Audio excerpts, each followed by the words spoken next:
Not all rituals were written down. Some were erased on purpose. Across the world, ceremonies once promised power, immortality, even resurrection. But they came at a cost. Too high, too dark. 5.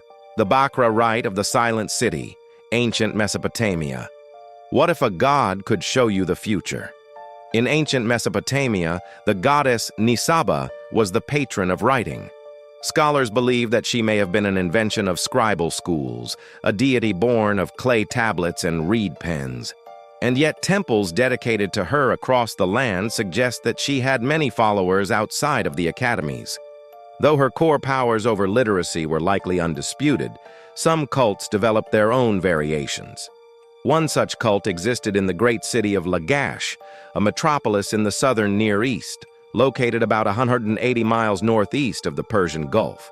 Their rituals were centered around the enigmatic figure known as the Silent Man, a cryptic figure swathed in black robes, wearing a horned hat and covering his face behind a wooden mask.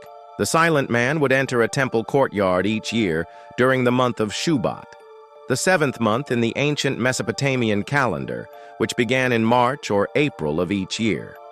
He would then stand before the altar and utter only one word, Bakra, meaning future.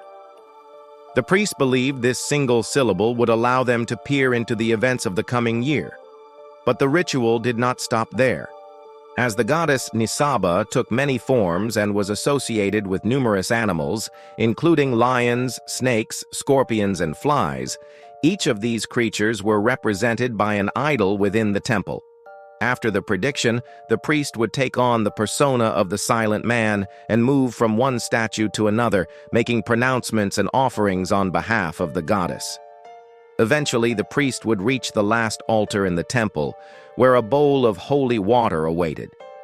Here, he would purify himself, symbolically shedding the skin of prophecy and returning to his normal form. The rituals of the Silent City are now lost to history, though they may have reached their peak during the Ur-3 period between 2112 and 2004 BC.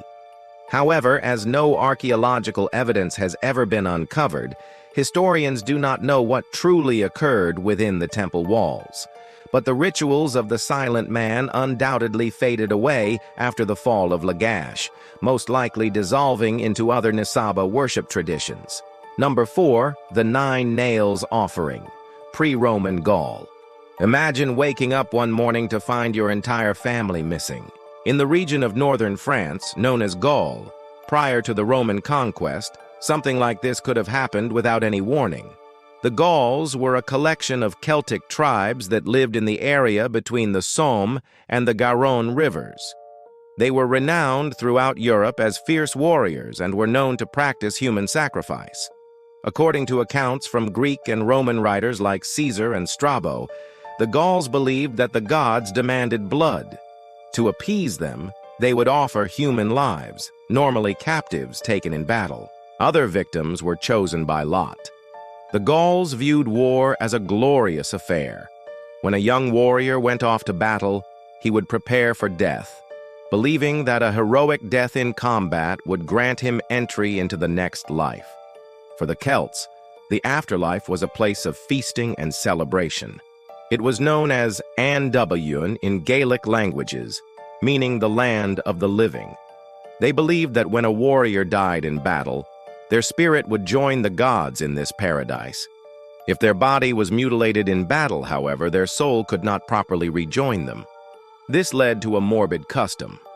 Families of fallen warriors would sometimes exhume their loved ones' bodies. Then, in an attempt to restore their remains and honor their sacrifice, they would piece them back together with nails, sometimes using wooden pegs.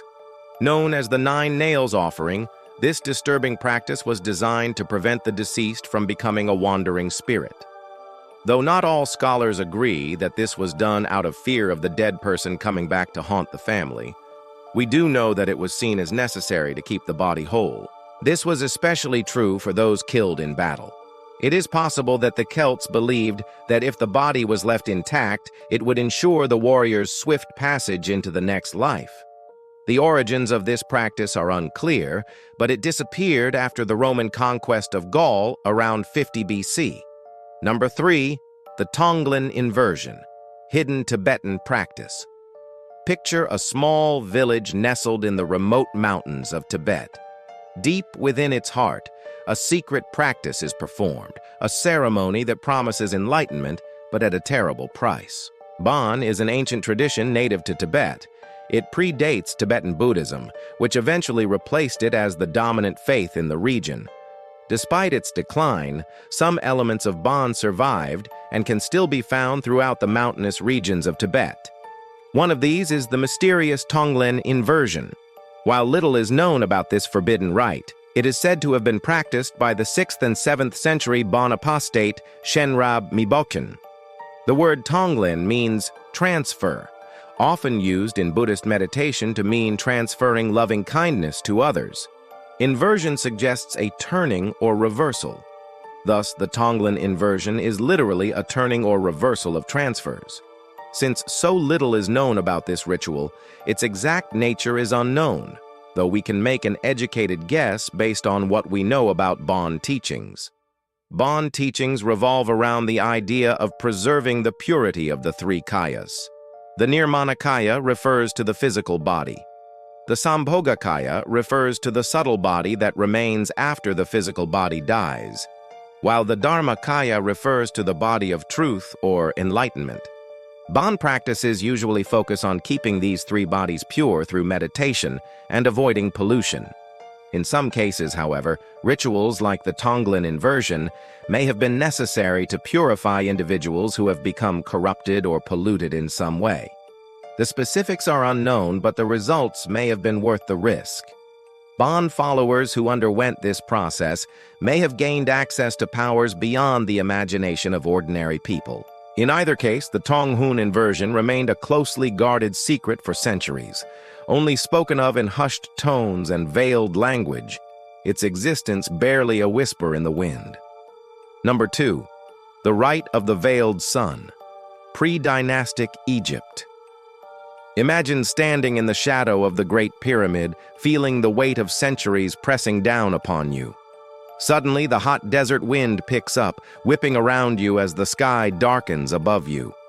You look up just in time to see a total solar eclipse. This must have been the sight that greeted the Egyptians every 144 days, marking the beginning of their new year and prompting a religious ceremony unlike any other.